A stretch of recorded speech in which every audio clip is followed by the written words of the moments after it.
Στην αρχαιότητα, τα λιχνάρια αποτελούσαν δημοφιλή μέσα τεχνητού φωτισμού και απαρτίζονταν από το κυρίω σώμα, το επάνω μέρος με το διακοσμημένο χείλος, τη λαβή, την οποία για το φυτίλι και την οπή για το γέμισμα του λαδιού.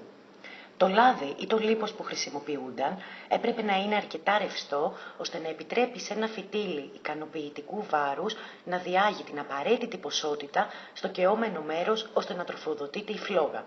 Στο ελαιόλαδο συχνά προστίθετο και αλάτι. Το αλάτι βοηθούσε ώστε να αποφεύγεται το πιτσίλισμα, το ιδιαίτερα κίτρινο χρώμα της φλόγας, καθώς και η υπερθέρμανση του λαδιού. Σε ορισμένες περιπτώσεις, τα λιχνάρια διέθεταν για τα φυτίλια περισσότερα από ένα ακροφύσια. Αναλόγως με τον αριθμό των ακροφυσίων τους, οι λίχνοι ονομάζονταν δίμηξη, τρίμηξη κτλ. Από το ακροφύσιο, το οποίο αποκαλούνταν μίξος ή μίξα. Στην Νικόπολη έχει βρεθεί ποικιλία λιχναριών με παραστάσεις που σχετίζονται με τους ακτιακούς αγώνες, το θέατρο, με θέματα εμπνευσμένα από τη θάλασσα, αλλά και μυθολογικές παραστάσεις.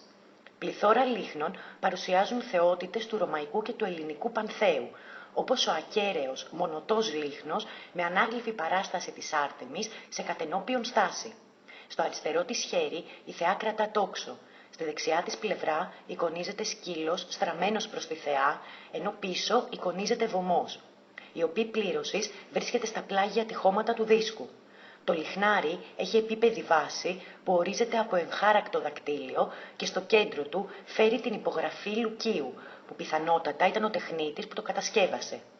Από τα αρχαία λιχνάρια ως τις σύγχρονες λάμπες εξοικονόμησης ενέργειας και από την ανακάλυψη της φωτιάς ως τη λατρεία του Θεού Ήλιου, το φως πάντοτε διαδραμάτιζε εξαιρετικά σημαντικό ρόλο τόσο στην καθημερινή ζωή των ανθρώπων, να την υφήλιο, όσο και στην τέχνη, τη φιλοσοφία και τη θρησκεία.